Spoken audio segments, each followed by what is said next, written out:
Welcome to Web and BeyondCast, where small business comes to learn about marketing and managing on the web and beyond, with your host, Ray Sidney Smith. Hello there, small business owners and entrepreneurs and economic development agents. Welcome to episode 005, episode 5, which is part 4 of our 5-part series of Web and BeyondCast. I'm Ray Sidney Smith, and I am joined here today with Renee Morozowicz, who is a freelance WordPress developer based in Pittsburgh, PA, a techie at heart. Her passion lies in the database and code, but she loves the creativity and execution of the whole website lifecycle, from planning to launch. So welcome to the show, Renee. Hi, thank you. And I also have with me Kevin W. Hoffman. Kevin is a WordPress engineer at WordImpress, where he is part of the team behind plugins such as Give and WP Business Reviews. Maybe we'll learn a little bit more about those plugins today. He is an active volunteer and speaker in the WordPress community, where he co-organizes WordCamp Pittsburgh. Welcome to Web and BeyondCast, Kevin. Hi, Ray. Thanks for having me.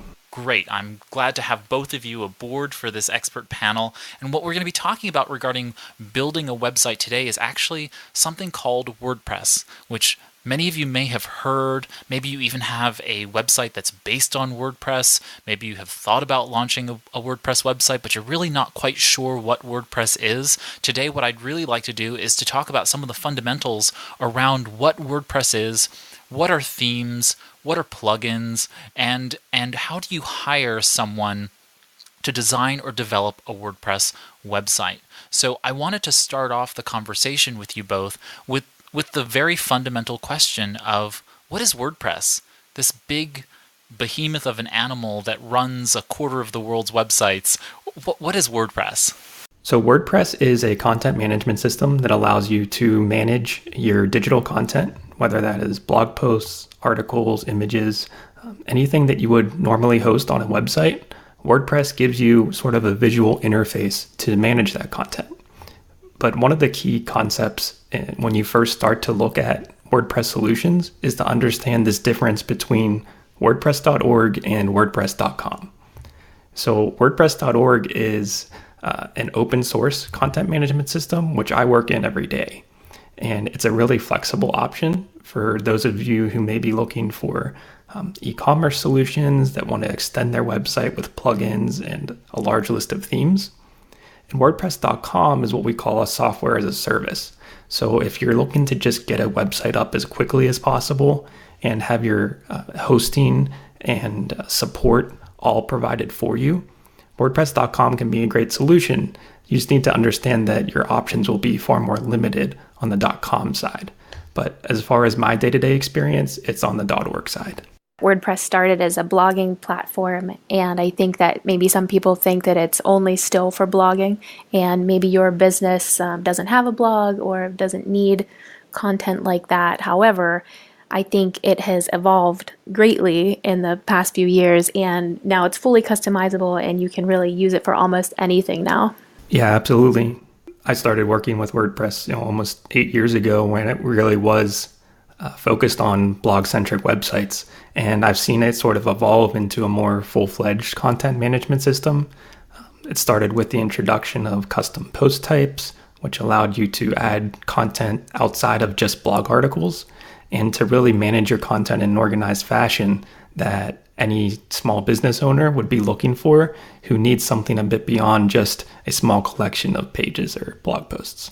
So it's a really full-fledged content management system these days. Fantastic points. In our last episode, we discussed Squarespace and other website builders, very similar to WordPress.com. So for those of you who are listening and listened to the last episode, basically the sense of software as a service using Squarespace as both your website software and website host and all of those other pieces in between, WordPress.com is kind of that for you, whereas WordPress.org is what you would consider, or what we typically call self-hosted, right? Exactly. And I would say, even though I love the WordPress community and love it as a tool, there are definitely times and places when some of those software as a service solutions make more sense. Like I alluded to earlier, if you're trying to get a website up as quickly as possible and don't need a whole lot of flexibility, those are certainly options to look into that are really low budget and provide a lot of the support and maintenance that you would need that kind of comes along with a WordPress site. So those are some of the concerns that we'll look into today, in addition to a lot of the benefits and the flexibility of WordPress. And so why would a small business owner use WordPress over another content management system or website builder or straight coding the website themselves?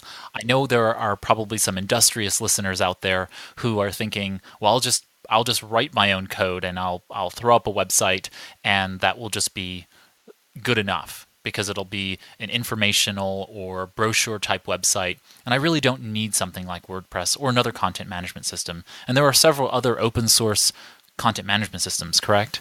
Yeah, definitely. And WordPress is by far the largest and most popular content management solution when it comes to those open source options.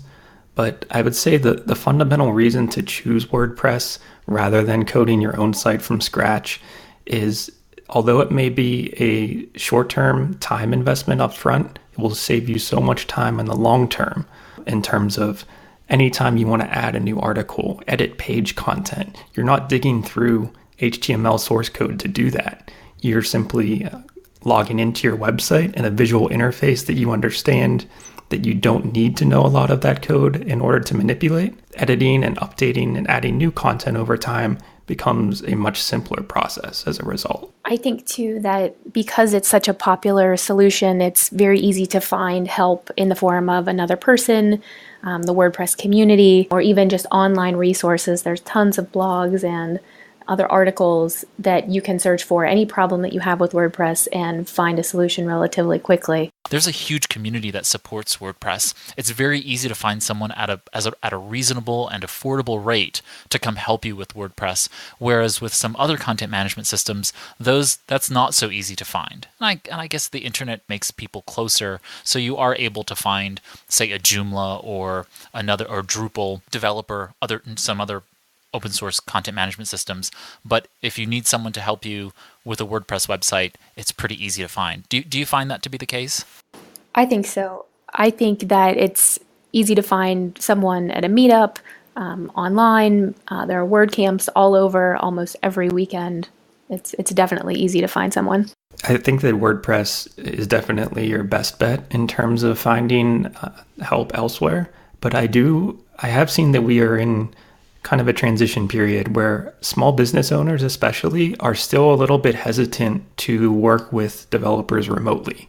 So even though you might be based in Pittsburgh and you're opening your shop and looking for a website developer, I would encourage you to open your possibilities to developers across the country or around the world, even if they can prove that they have what it takes to provide the type of solution you're looking for. I will say that in my 3 years as a single developer freelancer, I worked almost exclusively with remote clients. So there are most certainly developers out there that can serve your needs without ever having to share the same office space with you or even be in the same city. Agreed. And I think it's also really important to take heed to finding the right person and fit, and we'll talk about this a little bit later in terms of finding the right fit in terms of your work style and if you're going to have someone who is going to be doing ongoing maintenance and improvement to your website, that you know how they best work with you in that process. But for the most part, you can really find someone who can help you with WordPress pretty easily nowadays. I wanted to move us forward into something that I think confuses a lot of people more than just what is WordPress. I think most people can understand WordPress is software that helps you build a website. But then you decide to use WordPress and designers and developers tell you immediately, okay, well, you're going to have to decide on a theme and plugins so that we can get your website launched. And I wanted to dig in a little bit here to what is a theme? And more importantly, what is the differentiation between a theme and what's called, at least in the industry, a framework? Why do small businesses need these? What are the reasons for having themes, and how are they separate from WordPress, the software itself? The primary purpose of a theme is to determine the visual appearance of your website. So it's actually separate from your content, which allows you as the business owner, as the person managing your WordPress site, to completely change the visual appearance of your website without actually affecting the underlying content. So you can have a series of blog posts and pages and click through the WordPress theme repository and activate different themes to see how your website might look if you were to install and activate that theme for the long term. So it's an easy way to kind of preview what your website could look like without actually changing the content that you put a lot of time and effort into developing. Now we go from themes, which you could think of as specific implementations of an aesthetic look on your website, and we also transition into the thought of a theme framework, which is not so much a specific implementation, but a methodology.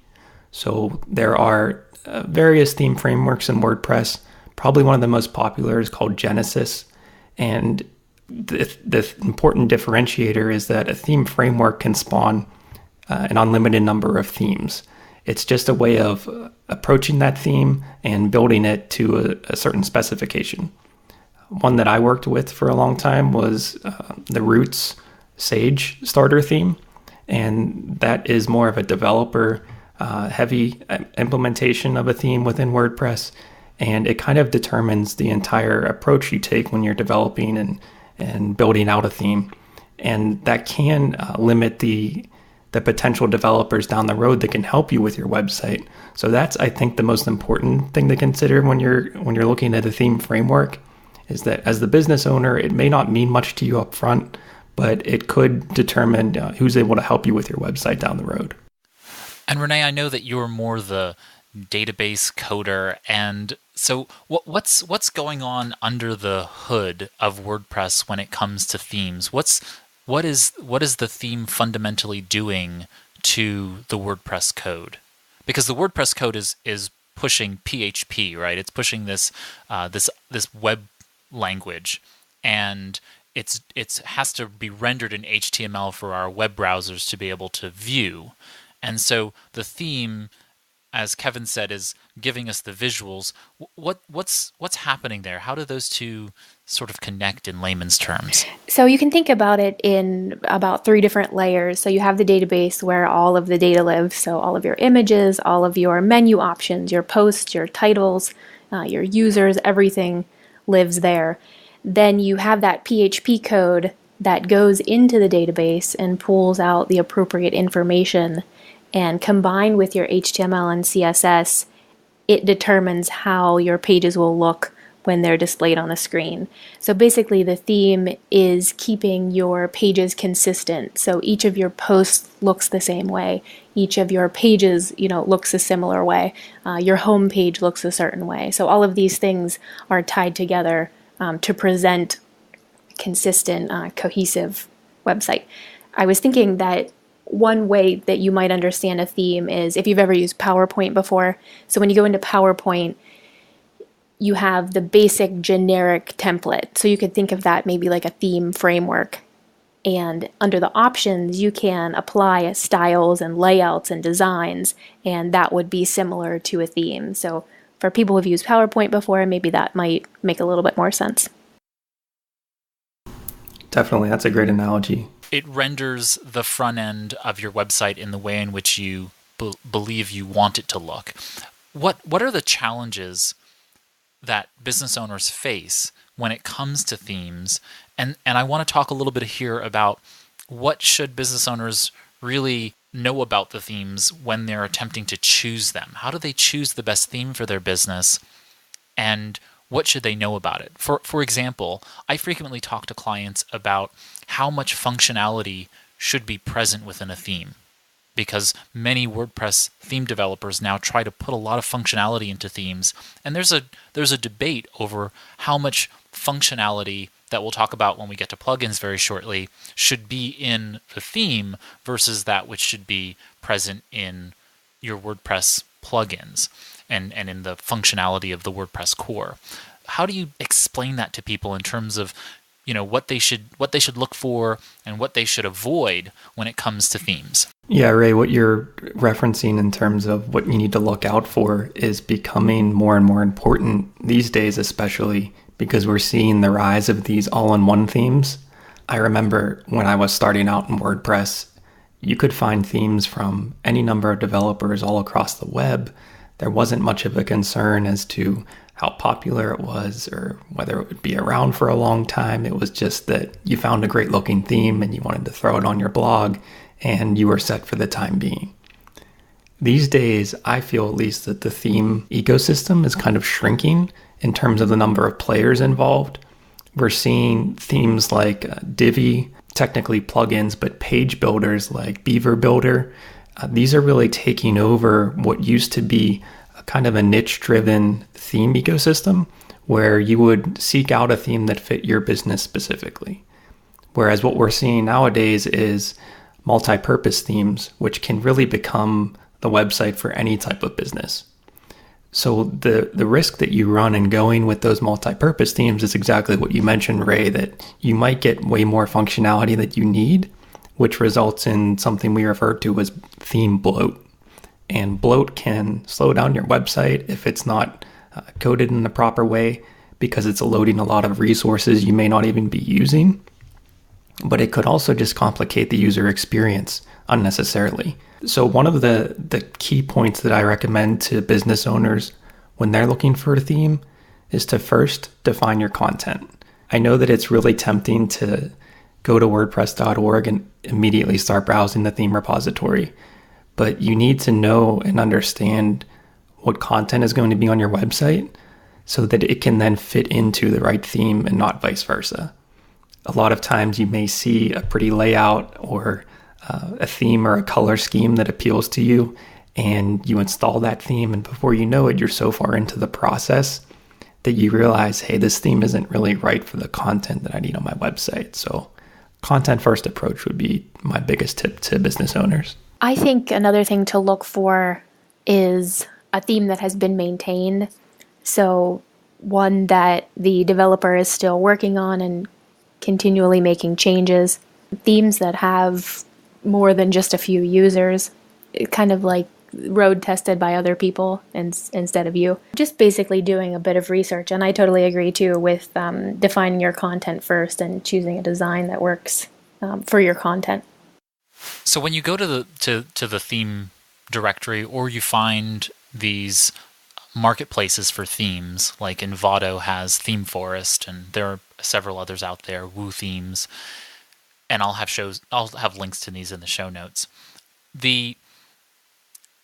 There's just so many choices, and it becomes a paradox of choice in terms of deciding on, what kind of theme you want.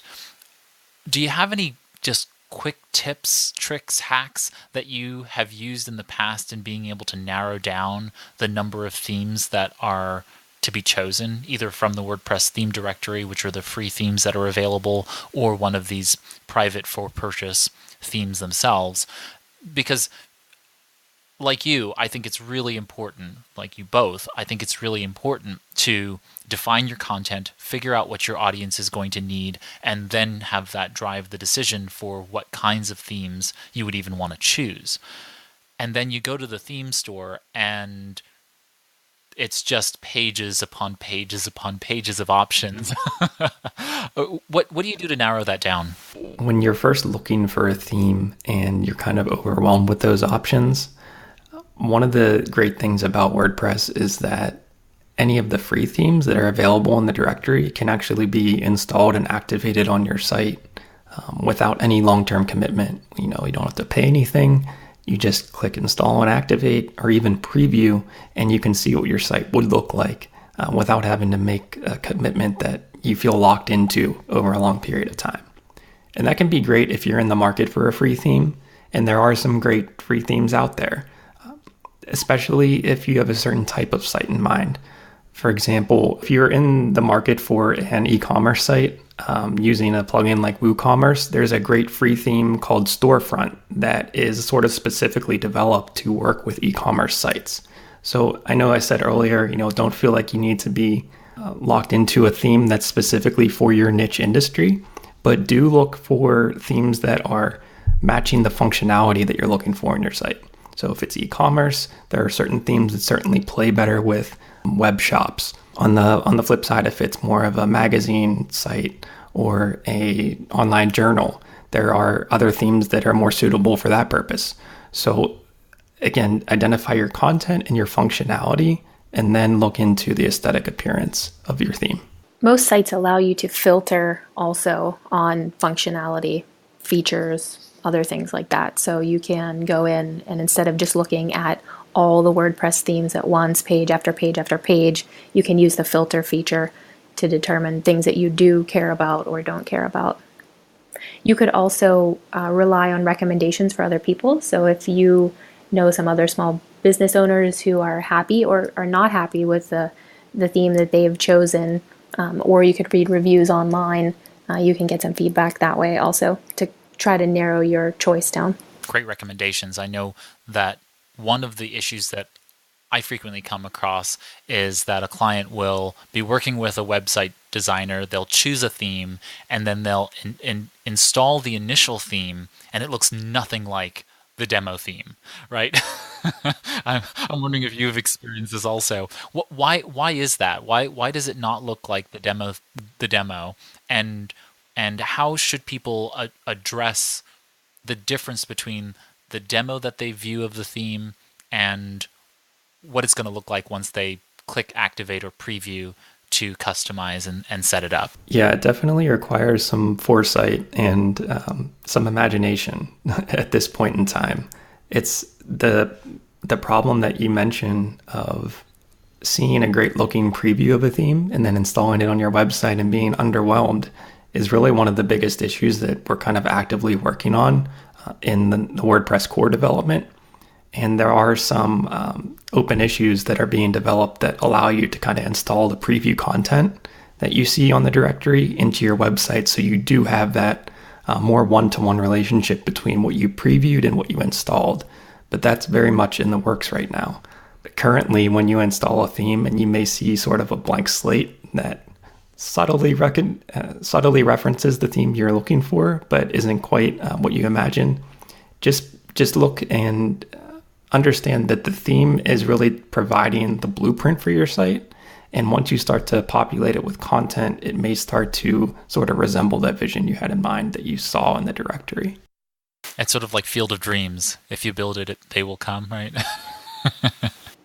I think it can be difficult to get all of the demo content in. Some people want to import the demo content so that the theme looks exactly like the demo. But to get all of that content in, it doesn't always come over correctly. And to some extent, I kind of look at themes, and again, this requires some bit of imagination and creativity, but I think about how the website is supposed to look for my business or my client's business. I never really think about it from the perspective that I want exactly that theme to look exactly that way. I guess it just really requires some imagination. So I would really invite listeners to come to that theme discovery process with a sense of wonder, with a sense of imagination, and build out from there. You know, you're not going to be able to do everything with themes as well. And this brings us to child themes.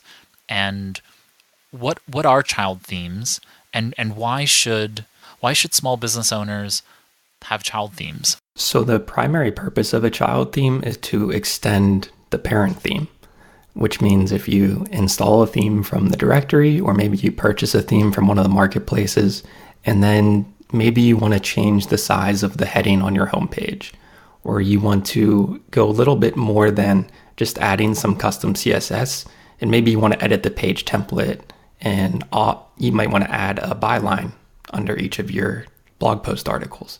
Maybe that's not part of the theme itself, but it's quite simple once you understand child themes to go in and edit the theme and add some layouts or some templates that may not be part of the theme out of the box once you understand the child theming process. And the key reason to create a child theme and not just go hacking away at the theme itself has to do with theme updates.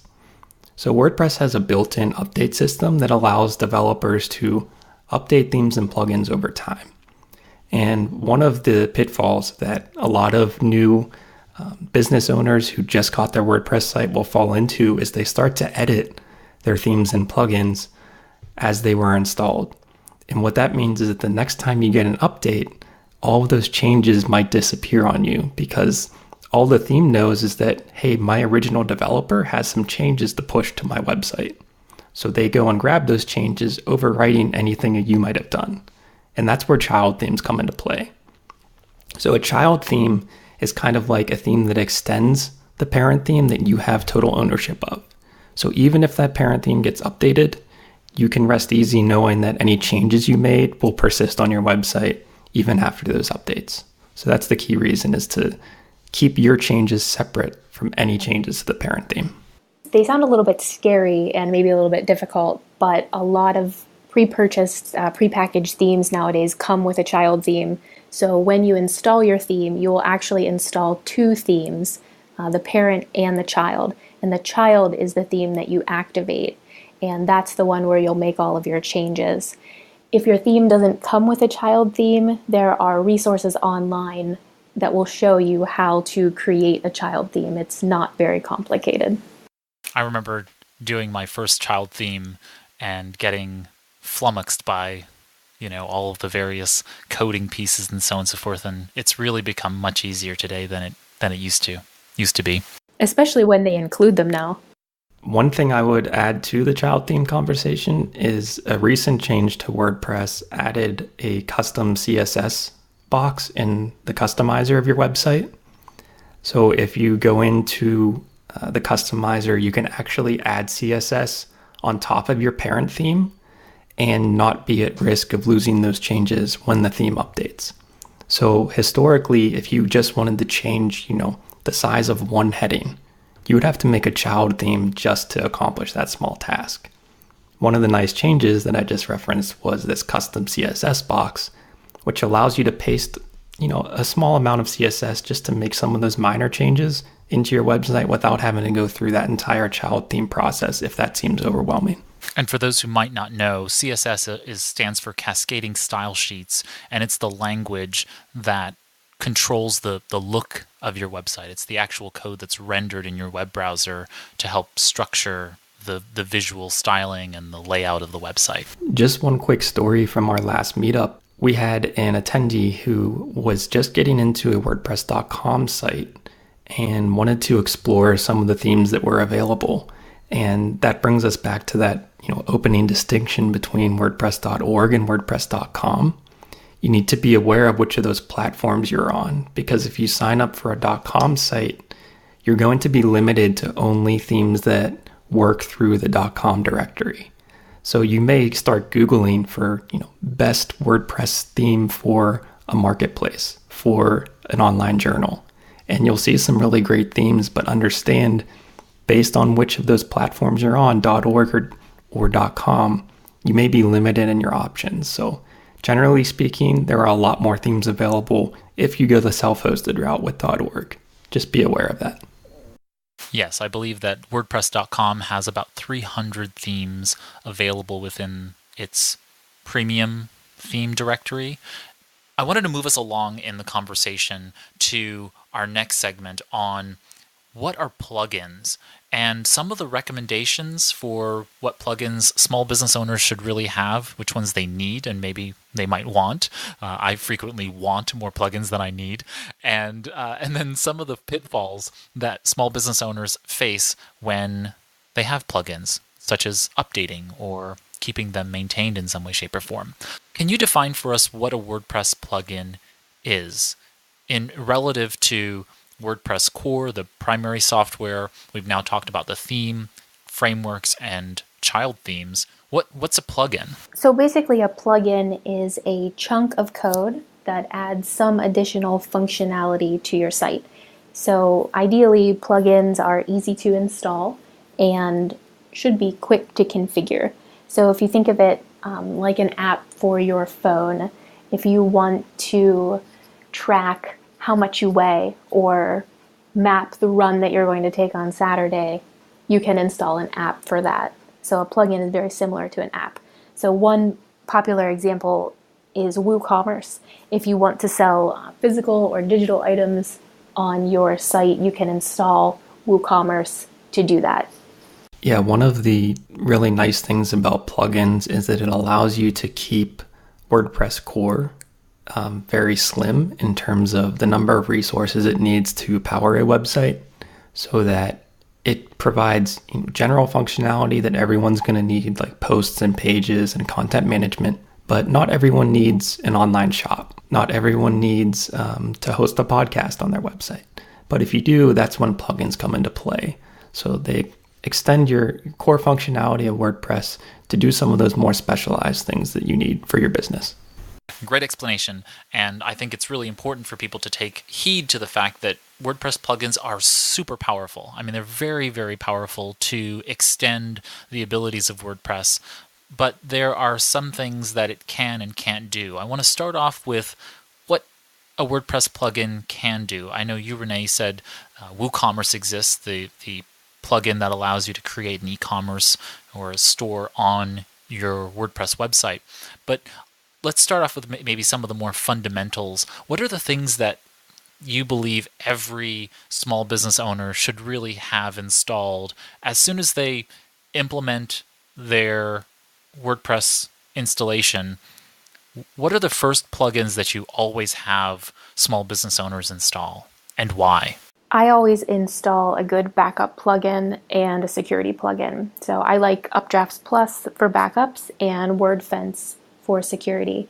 So in Updrafts Plus, you can set a schedule on when you want to back up your site, and you can also have the backups go off-site, which I like. So you can connect to Dropbox or Google Drive so that your backups aren't tied to and live where your WordPress site lives.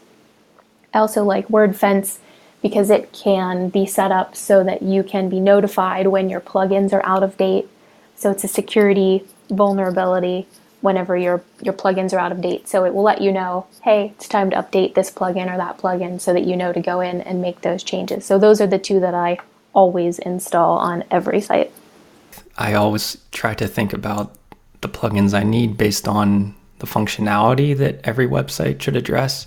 And one of those other areas, in addition to security and backups, is SEO. So a plugin called Yoast SEO is kind of the industry standard. It's by far the most robust SEO plugin for WordPress. And it gives you a lot of SEO benefits just out of the box, just by activating it.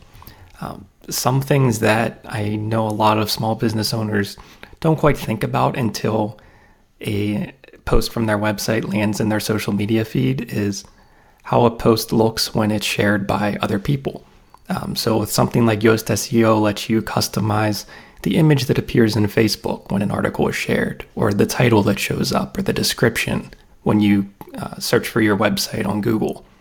All of those things, if you were to custom code your website, would be things you would be changing on a page-by-page basis that WordPress and Yoast SEO allow you to sort of automate, and then allow you to go in one level deeper and customize on a post-by-post basis, so that it should really become part of your workflow.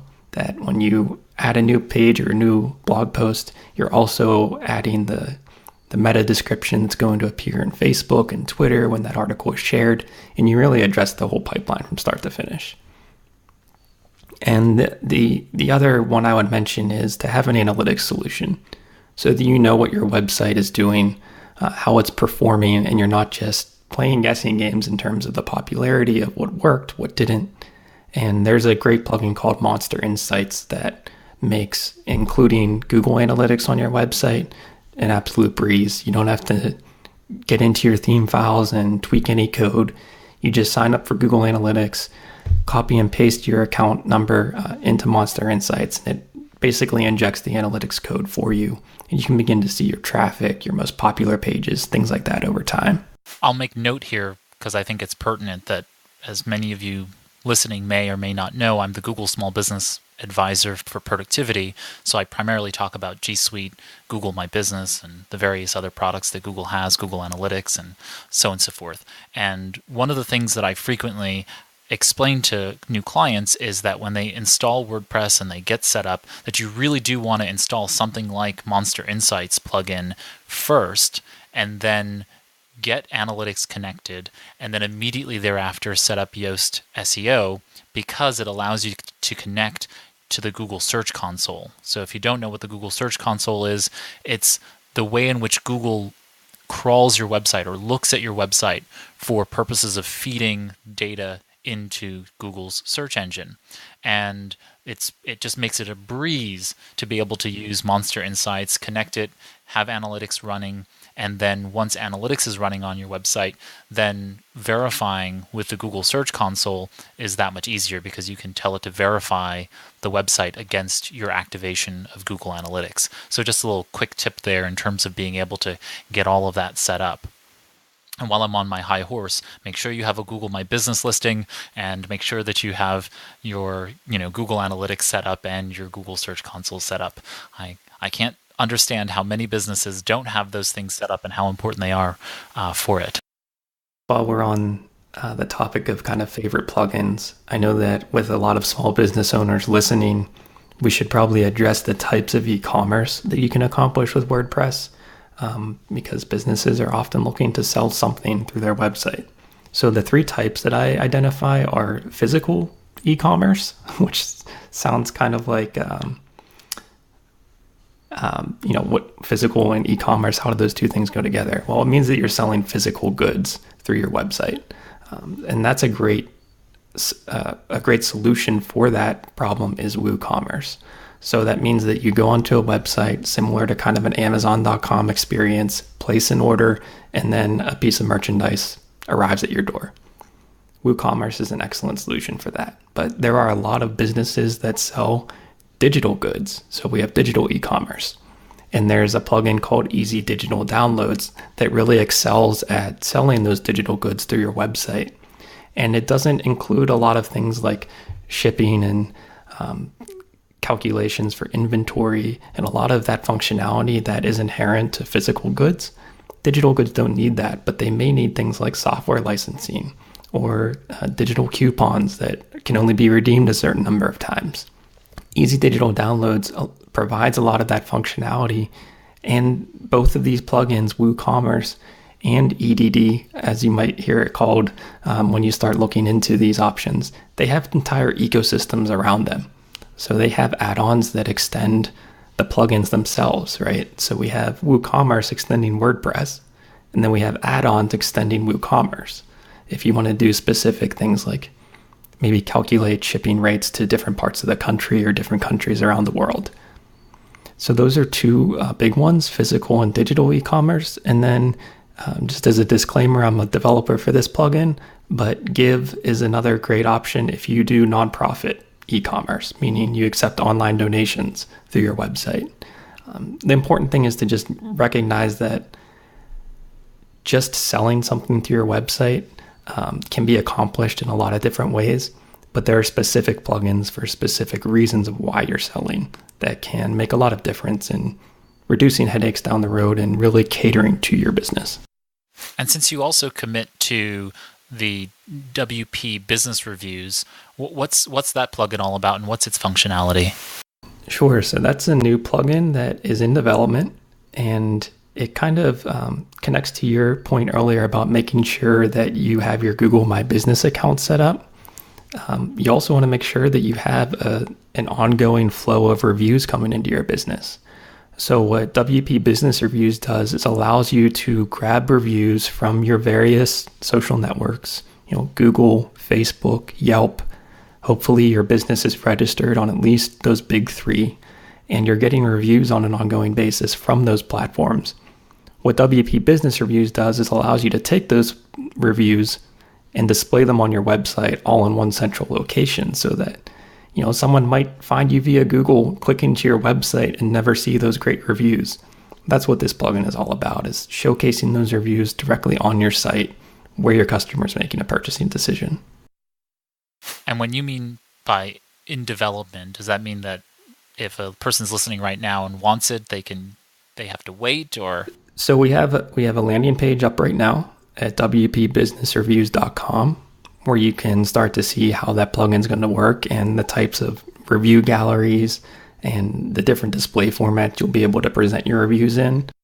Fantastic. And I'll have links to all of this in the show notes, everybody, so you don't have to be scribbling down URLs while you're listening. Renee, I wanted to close out the conversation on plugins with some of your other favorite, more bespoke use cases, and maybe some of the pitfalls that come into play when you start installing some of these plugins. So what are some of your favorites beyond the initial Updraft Plus and WordFence for security, backup and security, respectively? What are the things that you like for other kinds of use cases? I think it's really important to communicate with your visitors. So I really like MailChimp, and the MailChimp plugin connects automatically with your MailChimp account so that you can let your users know whenever you have a new blog post. You can send them newsletters. And like I said, everything connects automatically. So I use MailChimp a lot. And also, I like Ninja Forms. I think it's really easy to use, and you can collect a lot of good information from the visitors on your site. As I said before, you install all of these plugins, and at some point, it's too good to be true that you could just install all these plugins and then, your website's going to work wonderfully. What are some of the pitfalls that small business owners or business owners in general, website publishers, experience when they install plugins? There's a couple things that you want to check when deciding which plugin to use and how many plugins to use. So you want to make sure that it does have users and good ratings. You also want to make sure that you're getting it from a reputable developer and that the developer is continuing to update the plugin. You also want to make sure that it's compatible with the newest version of WordPress. So when WordPress is updated, or when you update WordPress, you want to check to make sure that your plugin still functions as you think it should. Yeah, so one of the points I mentioned earlier with themes is that you can have bloat, where you have more functionality than you need. And that in turn puts a bigger load on your website, requiring users to download things that will never actually be seen. It results in a slower website, etc. You can have that same experience because of bloated plugins. And I would address one misconception is that a lot of times people will open a new WordPress website that maybe they're maintaining, and they'll see a long list of plugins and say, oh no, what is this business owner doing? They have 40 plugins on their website. And I would say that it's not so much the number of plugins that is an issue. It's what those plugins are doing and what kind of assets are required in order to power those plugins. So actually a lot of small single-purpose plugins, it can be a good thing. And that's something I definitely did as a freelance developer, is I would often develop custom plugins that did one thing and one thing only. And what that allows you to do is turn things off as you need them or as you don't need them without affecting major parts of your website. So don't just look at a large number of plugins as a bad thing, but really understand what those plugins are doing and how it's affecting your website. I know this wasn't in our agenda, but I wanted to speak very briefly, since you sort of brought up Bloat, about Automatic, which is the company that helps produce WordPress.org, and they own WordPress.com, the hosted service. They also produce the plugin Jetpack. And I'm curious about both of your perspectives on Bloat in that case, because Jetpack is a huge plugin and it does many, many things. Do you feel gravitated toward using Jetpack, or do you avoid it? I've used Jetpack in a few cases, and I've found more difficulties with it than benefits. So I don't install it unless the theme requires it, or unless another plugin specifically says, hey, I need Jetpack to function. It does do a lot of great things. However, like I said, I've had some difficulties with it. So I try to stay away from it if I can.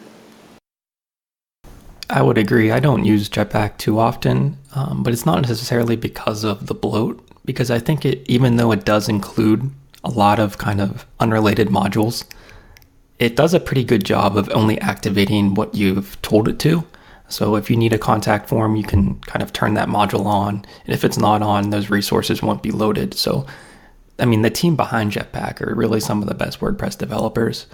One of the reasons I don't use it so much is because it requires a WordPress.com login.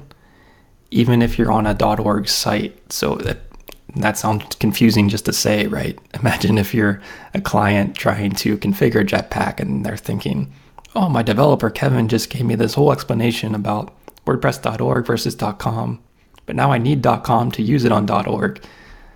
So that whole login aspect, just to activate a plugin, is one of the reasons it kind of turns me off to using it. But as a product itself and the code underneath, it's pretty impressive. So if the modules in Jetpack are something you need, it's certainly worth looking into. There are definitely pros and cons to all of this. I use Jetpack actually in two of my larger multi-site network WordPress installations, which is basically a WordPress installation that has many websites all inside the same database, whereas I don't use it in some of the smaller installations that I do purely because I don't need it. It's just not necessary to extend WordPress in that way. So I think it really comes down to, is this plugin going to do what I need it to do? What can I do to limit the complications that can happen? For example, I have a client right now who is installing a MemberPress plugin into their WordPress core and is having problems with some kind of Jetpack login loop that's happening, right? So the MemberPress team is working with her to be able to figure that out, and that's a complication that we may have to decide against Jetpack so that we can get this membership website up and running. So, when those things happen, it really is important for you to take heed that, one, Jetpack is not the end-all be-all of plugins. There are many of them out there, and that it's a great plugin. It's not necessarily something that will bloat your system unless you activate all the features within Jetpack. I would say you could treat it as kind of a form of progressive enhancement. So even if you started with Jetpack because you needed a contact form or an easy gallery, Jetpack provides both those things out of the box essentially. But maybe you start to get into more of a complex registration process, like Ray mentioned, where you need something like MemberPress. That would be a time where maybe you turn off your Jetpack module for a contact form and you install a more complex, a more feature-rich plugin that can handle that for you. So it's absolutely, your website is a living being. It evolves over time, and the plugins you install on day one aren't locked in for life. That's the great thing about a plugin. Some people think that you do a website and then it's over and you don't ever have to pay attention to it again. It's like a checkbox. So something that your business needs, that you've checked the box and now you can move on to the next thing. And I think that is not a great way to look at it. I think that a website is something that needs time and care and attention. Especially with a WordPress site, you should be updating, you should be adding new content. I liken websites to, especially in the small business world, to children. People who are parents, you are aware of this, but you have children, and they just get more and more needy as they get older. They don't become... That is true. They do grow up, and they do leave home eventually, some of them, and but they still need care and concern, and you don't ever lose that sense of wanting. And for some reason with small business owners, it's a kind of set it and forget it, and you walk away. And I really do believe that a website should be a website that a small business launches should be a website that you want to come back to every day and use. It should have that sense of draw for you as the business owner in the perspective of your audience. So how would you want to be if you were your own audience, to want to approach this tool every day, whether that be from an informational perspective or functionality perspective? But websites aren't great because you can set it and forget it and never fix anything with it or keep it updated or secure or backed up or otherwise. You're sort of like a garden. You need to keep tending to the garden in order for it to keep blossoming. So I really appreciate that concept there. So one of the things you should really be asking yourself and any potential developer that you're working with is, what is the long-term plan for your site? This is something I was certainly guilty of as a young freelancer that would often spec out a project, write up a contract, feel really confident going into a project with a client, build the site, and then think, oh no, what's next?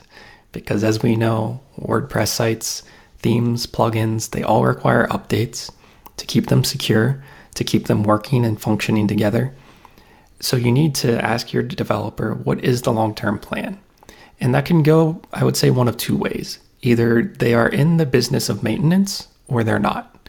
And personally, I was never a big fan of website maintenance. To me, it's a lot of tedious work, a lot of clicking updates multiple times a week to keep your website up to date. And some developers who really just want to focus on creating sites may not do that, and that's okay. But they should have someone to turn you to once they hand off the website. So there are companies like WP Site Care, or I just met Joe from WP Buffs at WordCamp Pittsburgh. And Joe's company will take a site, say after a developer like myself would finish one, and they would take it over and handle those updates on an ongoing basis for a small monthly fee. Whereas, maybe paying a developer to do that every single month might become more costly. There are options that will keep your website up to date for a small amount of money per month, but you can rest easy knowing that someone is watching over your site. So that's my key takeaway is if it's not the original developer, make sure they have someone they are handing it off to who is kind of the gatekeeper that can take care of it over time. So I have a few questions to ask when hiring a designer or a developer, or a designer-developer, or a unicorn as we call them. Do they come with a good recommendation from someone that you know and trust? Do they have a nice site themselves, easy to find contact information? When you do send them an email or call them, are they responsive? Do they get back to you in a timely fashion? Are they courteous, authentic, straightforward? And after you have that conversation with them, do you get a sense that you would work well together? Do you like them? Did you connect? Do they have a contract? You want to protect yourself, they need to protect themselves. And what about their portfolio? How does it look? If a site doesn't look good because the design isn't very good, I hesitate to use it because people are very visual. So I may have done a great job on the backups and the maintenance or the site migration, but I can't really showcase that because I worry that people are going to judge me based on the design. And also, clients have a tendency to sometimes move a site design in a direction that may not be in line with what the designer necessarily feels comfortable with. And absolutely, that's the collaborative, sometimes the double-edged sword of collaboration is that you have someone who's a professional. I always liken it to this. If you ever need heart surgery, do you wake up mid-surgery and tell the doctor where to put the scalpel? It's like, no, you have a heart surgeon for a reason. You're on the table. He or she does the job, and but it doesn't quite work that way when it comes to websites. You really do need to have a collaborative approach, and that means that a designer may have to compromise on some design element for function or otherwise that they may not want to showcase on and in their portfolio. So totally understandable. Plus, website publishers, you have a small business owner who launches a website and then right after they're done with the designer developer, they go ahead and change the site. I see this on occasion. A website developer will come into an SBDC for a counseling session about how to, market their business or get things organized, and they will open up their portfolio and show it to me on their website, and then we'll click on a link and it'll go to the live site of their client, and the site's down, or things of that nature. So if you happen to be a website developer or designer listening, just take screenshots. What are some other things that small business owners should pay attention to as it relates to WordPress and sort of the design and development side of things, if there's anything else that you both wanted to share? So one thing to be aware of is that developers are kind of a skeptical bunch when it comes to hiring them. And they're very wary of what we call spec work, which is clients or business owners that may be looking for either a free website or a really low budget website in return for free publicity or stock options down the road. The idea is that new business owners are understandably strapped for cash and may not have everything they want to put into a great website up front. And as a result, they can kind of look for developers to go all in on a project without having much commitment from the other side. And that can go the other way as well. As Renee was mentioning, it's sometimes difficult to showcase projects in your portfolio that really reflect the work that you do. You can also have not so great developers that showcase really great that aren't necessarily indicative of the work that they put into it. So one thing that kind of addresses both sides of that equation is what's called a paid trial period. And that was something I did with WordPress when they hired me, and I am a really big fan of it because I think it just shows respect on both sides. As a company that was looking to hire, they were willing to kind of go through a small kind of microcosm of a project that would reflect what my larger scale work would do, would provide for them down the road. And what is a common sort of agreement to come up with in website development is to pay half upfront and half on completion. So that's exactly what they did. And immediately that gave me a great sense of respect. Them for me and me for them, is that they were willing to invest in me up front with the understanding that I would follow through on that. So if you come across a developer who's looking for something like that, either a paid trial period or what is sometimes called a paid discovery phase, which is when a developer sits down with you, goes through your plan, your blueprint for your site, make sure they know exactly what you want. And sometimes they will charge for that. And that's perfectly fine because their time is valuable and worth that. But just understand that that is so often worth it because you find out right up front what it's really like to work with them in the trenches. You're not just looking at resumes and portfolios, but you're actually working with them. So that's something I would really look into as a business owner. Along those same lines, if a business doesn't have a lot of money to start with, you can do what's called an MVP, or a minimum viable product. So you can develop a site or work with someone to develop a site that is small, that it's very basic, what you need at this point. And then as your business grows, you can work with that developer or designer again to add additional functionality. Maybe you're not ready to do a newsletter, out of the gate, but in 6 months, you've built up enough clients, customers, that you're now ready to do that. So you can add that on at a later point. I do really think that most small business owners do start with the ideal in mind as opposed to what's necessary at this point in my business. So I really take that to heart. I think that's important.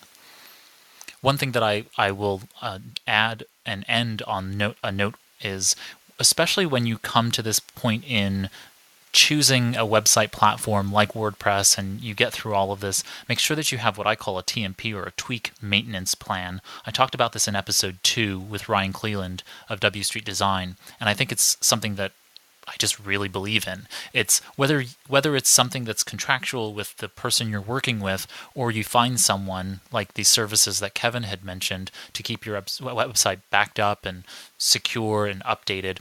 You need to have some level of tweaking period where you get the site, either in a staging perspective or live, preferably live, and see what's going on so that you can then tweak it over time, get it to a place where you're comfortable, and then it goes into kind of a maintenance mode where you are updating your security, you're updating your plugins, you're making sure that things are doing what they should be doing and that you're checking in on that, or someone's doing it for you.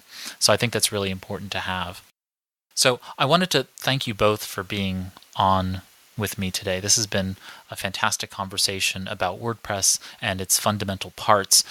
Renee Morozowicz, who's a freelance WordPress developer, you can find her online at reneemorozowicz.com, and Kevin W. Hoffman, who is the WordPress engineer at WordImpress. So thank you both for being here on the show with me. Thanks, Ray. Thanks, Ray. Since we talked about all of these variety of WordPress plugins and tools, we're not going to talk about the best tool of the week this week because all of those plugins are our best tools of the week this week.